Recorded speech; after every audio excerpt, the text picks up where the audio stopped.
sagantaan nuti asitti magaalaa Atlaantaa Joorjiyaatti qabnu akka nuti nuftunu akka nuti eebbisan walduraa duubaan maqaa isaanii isiniif ta'a naasimadhaa. Inni biraa Paaster Taskaraa Hirkoo akka eebbaan godhan isaan gaafadha. Ittaan sun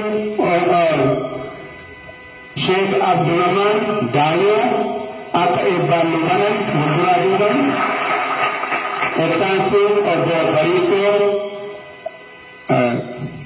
Gaarroo akka eebbaan godhan gaafannaa. Isaan taasisun afur godhuun barbaachisaa. Waldaa yookiin immoo magaalaa Atlaantaa bakka adda irratti argamnu kana keessaallee abbaan keenya Sheikh Abdullah Sulee Ambaasaadder Abdallah Sulee eebban godhanii walduraa duubaan akkasitti haala deemnu. Yeroo kana Paaster Taskaraa Hirkoo wanti irraa dubbatan isin naannoo san jira. Paaster Taskaraa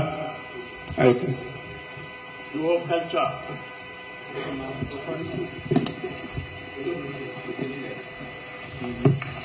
Nuuf galchaa.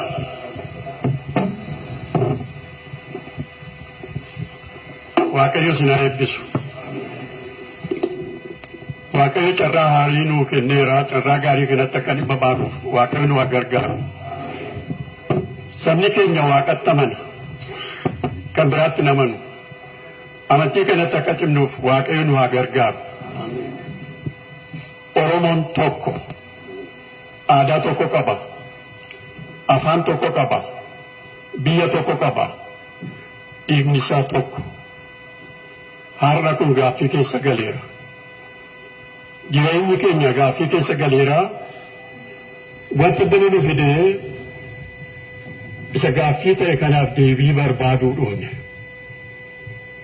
Deebii barbaadnu kana nama tokkotu nuu kenna miti. Dhaabbata tokkotu nuu kenna miti.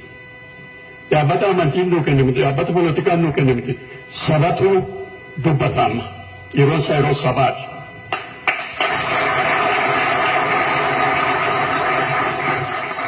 Sabni immoo maaliif dubbata? Hin dhibame, hin rukutame, hin dhiige, mana isaarraa buqqa'e, jireenya dhabe. Kanatu dubbachiisa, kanatu walitti nu qabe malee silaa akkasitti walitti hin qabamnu jedheen amana. Ganii sabaa tawaan sabaa dubbatu tarakkoo sabaa mari'attu taammoo yaannis adda adda osoo jiraatillee waan takka irratti hojii mirachuuf walitti geette yeroo jiraati arguuf yaaf iddoo itti gammada. Akkuma jalqaba gammade kanatti haga dhumaatti rabbi nu haa gammachiisu. Beeteen rabbi nu haa deebisu. Beeteen rabbi akka keenyatti haa deebisu. Amma gahee wayaa salphina rabbi nu laala haa kaa'u. Waa ulfinna rabbi nu haa uwwisu. Waa inni tuni guddaa akka kana irratti dheeressu eenyutu taana.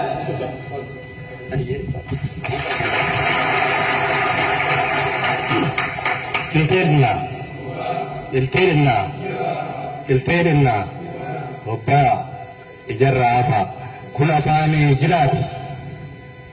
Afaan jilaati eebba jilaati waan haarawaa miti.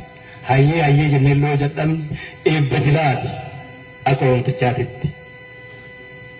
Afaan biraa akkasinitti fakkaan yoo hin beekneef hin jedhu rukuu kamee kun beeka. Kanaaf amma nama rabbi lafuu dhaabatee rabbiin kadhataa jiru. Nama caffee jiraa dhaabatee rabbiin kadhataa jiru. Warra akka hiree achi dhaabatee waan Oromoo dubbataa jiru. Diqqaan guddaan jaarsa waggaa 90tiif ijoollee waggaa 18 asirratti jila abboonni keenya akaakayyoonni keenya turu godhan. Yaa Waaqa uumaa, yaa Waaqa uumamaa, yaa Waaqa dirree kana uumte, Waaqa argii kanallee uumte, samii kanallee uumte. Yaa Waaqa tokkocha hunda si caalaa kan qabne qabdu. Si abboodaa balne. Oromoo Community of Georgia Oda kana halkanii fi guyyaa dadhabne osoo hin jenne dalagaa isaaniirraa hojii fudhatanii 24/7 warri nu bira dhaabbatan akka dubbatame magaalaa kana keessatti konvenshinii guddaatu geggeeffame guyyoota 3 darbaniif hundumti keenya irratti qooda fudhanneerra Sababi nuti konvenshinii kanarrattis qooda fudhachuu barbaanneef bu'aa isaatti waan amanneef bu'aan isaas immoo Oromoon walitti dhufee mari'achuu isaati.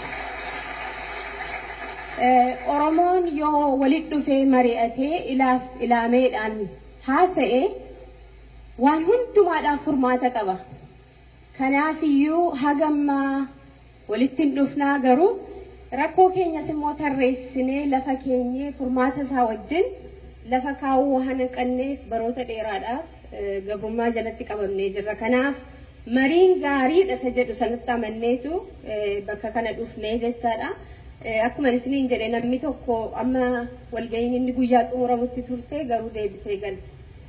Haa ta'u qophiin qophaa'e warruma qopheessan nutis akka dubartootaatti nuti kan bakka kana dhufnee ummati keenya biyya keessaa sababa ajjeefamaa dargaggooti shamarran ajjeefamaa jiranii fi saba keenyaaf maal goona sarakkataa jiruuf jennee waldoota kiristaanaa keessa warri jirru walitti dhufnee dubartoonni gargaaruu barbaanne saba keenya tumsuu isaan cina dhaabbachuu waan barbaanneef waldoota amantii kiristaanaa hordofan keessaati waliin mari'achuu jalqabne jechaadha.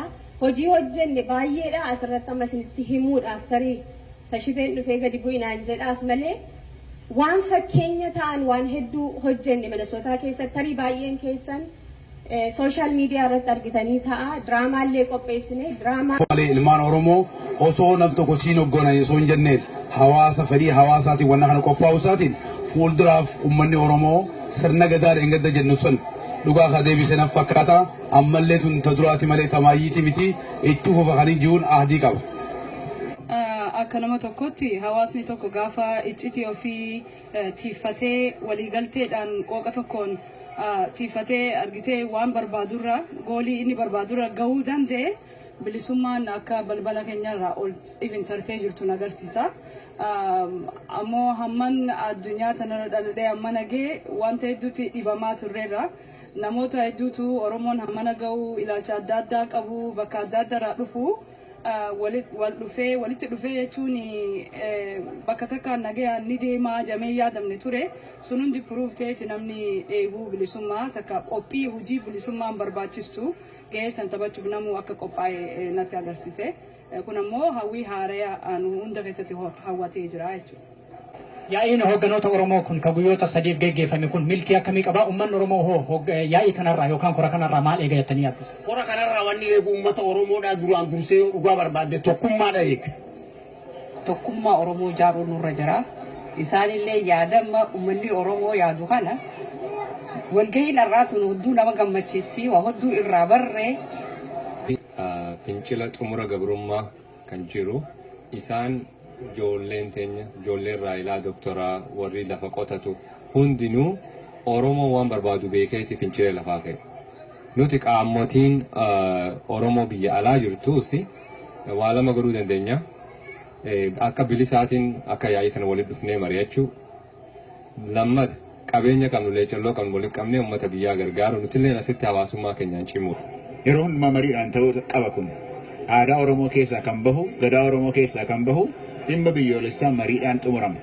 Kanaaf aadaa kana deebisnee akka gaariitti akka haaraatti hordinee jirra.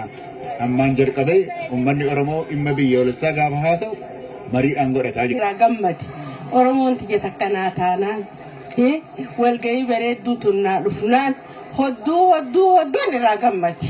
Hodduun irraa gammadee hodduu qalbiin tiyya hundi na gammadee akkam bilisoomee na fakkaate. Uummata Oromoof maal dhaamtan? Uummata Oromoo nagayaa fi fayyaan dhaabaaf gammachuu wajji. Eenyu sin jaallatti? Usmaan Rafuuf gosoota jaalkakaa. Galatooma ulfaadha. Akkasii laal dubbii rabbii jabduudha. Oromoon gootota ayyo waliin qaadhimamtu. Boraatii jainotaa kutaan 11 lafa Oromootaa jetiin irra farrama. Akkasi. Maqaan keessanii nu dhumarratti. Anki yamo Nuuriyaa Abdul Aziz. Wallahi billahi kabira kabira kabira